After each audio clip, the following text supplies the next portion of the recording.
Okay, so I went ahead and I bought a box of the MTG 30th edition Magic the Gathering Collector's Edition cards. So why did I do this? Well, basically because I see it as a good investment. And I've heard the argument. I've heard the arguments. Well, it's just a box of proxies. It's not a box of proxies, okay? And I know people are going to go in the comment section and they're going to roast me. Oh, you wasted money. You spent $1,500 on proxies. Oh, cool box of proxies, bro. Yeah, look, I've heard it all. But the fact of the matter is that these are not proxies. Okay? These are official Wizard of the Coast Magic the Gathering cards. And we know from past releases, and they're collector's edition cards. And yes, they're not tournament legal, but just because they're not tournament legal doesn't make them proxies. And everyone who's making the argument that they're proxies, at least everyone who knows about Magic, and they go out and they make the argument that they're proxies, they're being disingenuous, right? I get it. They're mad that with the way that Wizards did the release and with the price point that Wizards put on these boxes. I get it, but you don't have to mislead people about what's in the box, right? Just because you're mad. They're not proxies. They're collector's edition cards, and we know that collector's edition cards do retain value because we can look at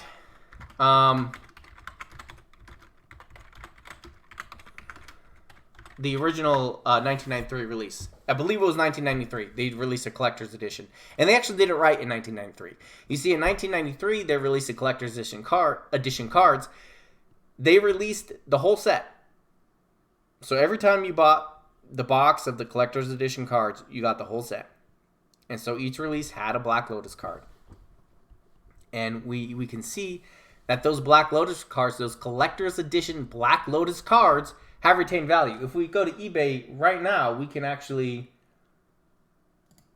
see, like here we have a collector's edition Black Lotus selling for $3,050, and that's a bid. That's 31 bids. This is what people are bidding on it. This is what people are willing to pay for it. So we know that collector's edition cards do retain value. And this box that I have here, that I just bought, that I spent $1,500 on, it's not proxy cards. They're collector's edition cards. And we know that collector's edition cards retain value.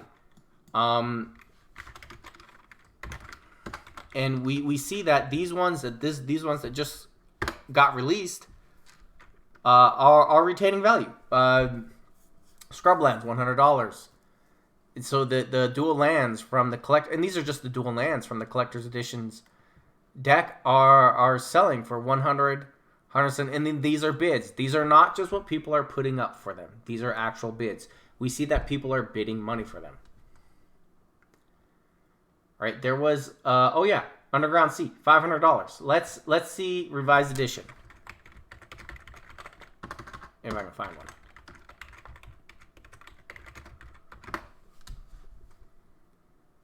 Underground Sea, he's what? Oh yeah, okay, 450. He's selling this for 450. 0 bids, 385. Buy now. So I mean, there's people bidding on a collector's edition Underground Sea. They're already bidding up to $500 for it. This guy's willing to sell it for 450, and this is an actual playable Underground Sea. It's a revised edition card. You can actually play it. And it's being sold for less than what people are offering for the collector's edition cards. So the collector's edition cards, the dual lands, right now, just after release, in what would be considered a flooded market, and keep in mind, by the way, this is a flooded market. Because this is just after release, this is when you're going to have the most cards in circulation of this kind. And so when you have the most cards in circulation that are being sold and traded, the value is going to be lower. This is a flooded market, and the value of these cards is equivalent to the revised edition cards, right? The value of these collector's editions dual lands is equivalent to the revised edition dual lands. And now let's look at the revised edition booster pack, right? I mean, those are being put up for sale for $200, $235, $220, right? Don't see any bids on these right now. But I mean, they sell for approximately $200, and the reason they sell for $200 is because people believe that they can find the dual lands in the revised edition packs. That's what they're looking for. They're looking for dual lands in there, or they're hoping to get a Summer Magic, which, yeah, good luck with that. You're not going to get a Summer Magic. But, I mean, what they're really looking for is dual lands. And now we know, so they retain their value. The collector's edition cards are currently selling for revised edition cards are selling for the high value collector's edition cards, and there's some cards that aren't even in revised that are going to be in the 30th anniversary box. So we're talking I don't know. Let me see if I can find some Power 9. I don't know. No, I haven't seen any. Well, that's the thing. I don't see the Power 9 for sale very much. I think I saw a Time Walk, and that was selling for a lot. You know. But I mean, people are already bidding on these. Large amounts of money for the dual lands. So we know that they've retained their value. And we know that this is a flooded market. And once the trading goes down, I predict that the value of these cards is going to go up. And as the value of the cards goes up, the value of the box is going up. And the big driving factor behind the value of this box is going to be how much that Black Lotus sells for. Now, I haven't seen any Black Lotus cards from the 30th anniversary for sale yet. And that's because most people who got a Black Lotus in a box, they either are going to keep it for their own collection or they're going to wait until the value goes up to sell it. But there are very few in circulation. In fact, if these are the only boxes that they release, again, from what I understand, they've only released 3,000 boxes from the 30th anniversary edition. If that's all they've released, then the Black Lotus in the 30th anniversary is going to be the rarest Black Lotus card out there, right? Because only a percentage of the box, so they sold 3,000 boxes, and only a percentage of those boxes are actually going to even contain a Black Lotus card. Is it going to be worth more? I mean, and rarity drives value. Now, does that mean it's going to be worth more than the alpha? No, never. They're never going to release anything that's going to be worth more than the alpha Black Lotus. It's not going to happen. But it will go up in value because rarity drives value. I mean, there are 8,000 to 9,000 of the 1993 Collector's Edition Black Lotus cards out there. 8,000 to 9,000. Because they release about 9,000 sets, and every single set that they released had at least one Black Lotus Collector's Edition card in it, and those are selling for $3,000. I mean, we saw one on there, it was bidding for $3,000. This is going to be, I mean, they've only released 3,000 of these boxes. They only released 3,000 of these. This is going to be worth much more than that. I predict, right? It doesn't have the vintage quality, but rarity more than vintage. I mean, there are vintage, there are alpha cards that sell for $20 because there's a lot of copies of them. The common alpha cards, there's a lot of copies of them, right? And so yes, the alpha cards, because they are still rare, even the very common alpha cards are still very rare. But they're still vintage, and they don't sell for huge sums of money. They sell for a decent amount of money, but not huge sums, because they're just not as rare. And rarity drives value. Limited circulation drives value. Again, Black Lotus cards are worth a lot of money because you don't often find them for sale, especially the alpha or beta and unlimited Black Lotus cards. Most people are holding on to them. They're not in circulation. When people get those, they hold on to them. And if they're going to sell them, they're going to sell them for a large amount of money. So limited circulation and rarity is going to drive up the value. And that's what we're seeing already. We're already seeing the value of this box go up. The value of this box is already going up. I mean, I bought this one here for $1,500. And again, I know people are going to in the comments, hey, good job wasting money on your proxies. Go ahead, say whatever you want in the comments, right? I mean, I understand it's a risk. Every investment is a risk. Every investment decision you try to make, you're taking a risk. I get it. But it's a risk I'm willing to take. Because from everything I'm seeing, the value of this is going to go up, right? It could very well be the rarest box that's out there. And again, I'm going to keep this sealed. I'm not even going to open it. I'm going to keep it sealed. I'm going to sell it as a sealed box. It could very well become one of the rarest Magic the Gathering boxes out there, which could easily drive the value up, especially if that 30th edition Black Lotus Collector's Edition card starts selling for substantial sums of money. If the value of that Black Lotus, again, the value of that Black Lotus card is going to drive the value of that box. And if that Black Lotus card starts to sell for lots of money, this box is going to get really expensive. And I'll definitely make my money back. And I'll definitely make a profit.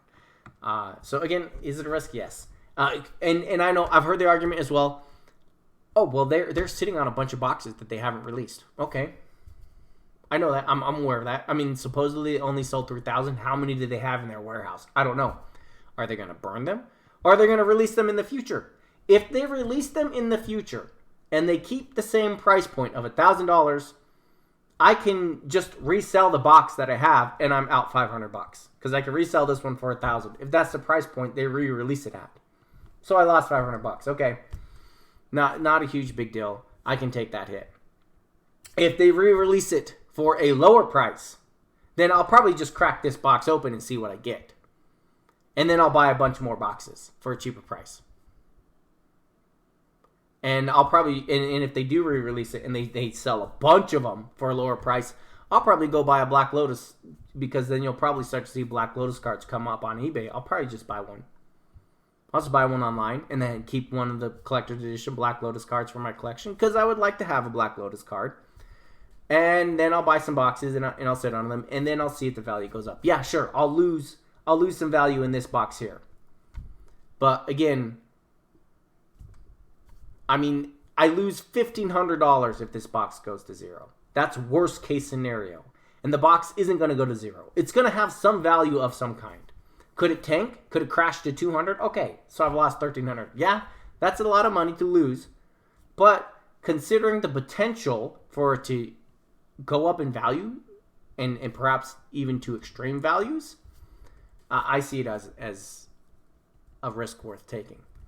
And there is the possibility that that Wizards of the Coast just isn't going to release the rest of those boxes that they're sitting on. I don't know what they're going to do with them, but they may not release them. Maybe they'll destroy them. Who knows?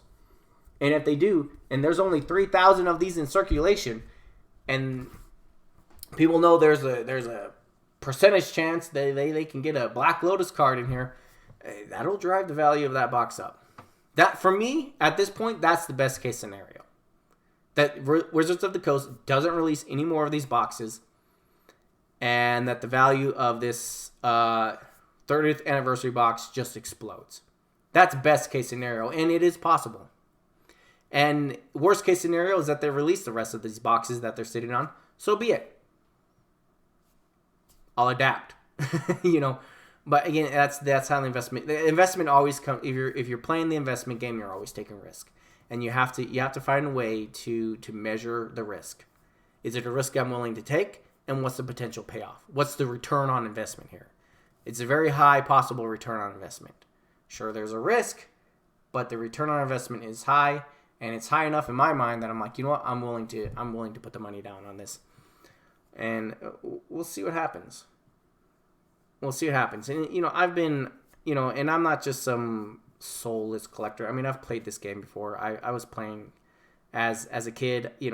I'd play in middle school, so I don't spend money on Magic the Gathering to play the game, because I can play for free. I can go online and play for free. So why am I going to spend money on cards? I'm not going to be winning tournaments. Like, if I want to try and win tournaments, I got to spend a whole bunch of money on a really super good deck, and whoever I'm up against is going to have spent just as much money on his deck, and he's probably going to beat me because I'm not that good. So I admit it. So if I'm spending money on cards, it's because I'm investing in them. And I haven't made huge money off investing in Magic, to be honest. I've mostly lost money, but then again, I do have a lot of cards at this point. I've invested in a lot of cards, and if I sold every card that I've invested in at this point, I do feel like I would turn a profit, considering how much I've spent on it and how much I can make by selling what I have. I do believe that I would be in the positive, just not. I wouldn't make lots of money. It's not like I could retire off of what I can make from selling my collection. No, I'm not quite there yet. But depending on what happens with this box, we'll see. So Anyways, yeah, just don't listen to the people who are calling this box a proxy. I mean, a lot of people are angry, and I get it. They don't agree with the decision Wizards of the Coast made, and I'm 100% with them. I think it was absolutely terrible the way they did this. I mean, they did the bingo crap, right? You don't know what you're getting, so you got to buy a bunch of boxes if you want to find a certain card. I mean, the bingo crap. It's absolutely atrocious. They should have done it like the original 1993 collection, where it's $50 and you get every card in the collection. And that's it. Nope. They did $1,000 for a bingo box. Again, terrible, greedy, corporate, greedy decision. I'm just as angry as the next man about it. If they had sold it for $50 and you gotten every card in the collect, I would have bought it. Because I would have gotten at least the Black Lotus, and I would have gotten the Power 9 Collector's Edition. Heck yeah. Even for $100, I would have bought it. Probably $200 for every card of the original Alpha, Beta, Unlimited, Revised. All the cards, the Collector's Edition. $200. Get them all. Yeah, I would have spent money on that. No, $1,000 for a bingo box. Corporate greed. I'm just as angry as the next man, but I'm not going to be disingenuous about what's in this box. It's not proxies. Anyone telling you it's proxies, they don't know what they're talking about, or they do know what they're talking about and they're misleading you. One or the other. It's not proxies. That's why I spent money on it. I do believe this value of this is going to go up. So I'm just going to leave it at that. Just a quick video. Bit of a rant, bit of a ramble. That's fine. But if you're an investor like me, this might be an opportunity. So we'll see. We'll see. I'm not sitting there rubbing my hands thinking about how much this is going to be worth in 2 years. I know it's a risk, but there's potential here. Just looking at all the factors, I see potential. So I'll leave it at that. You guys, take care. See you later.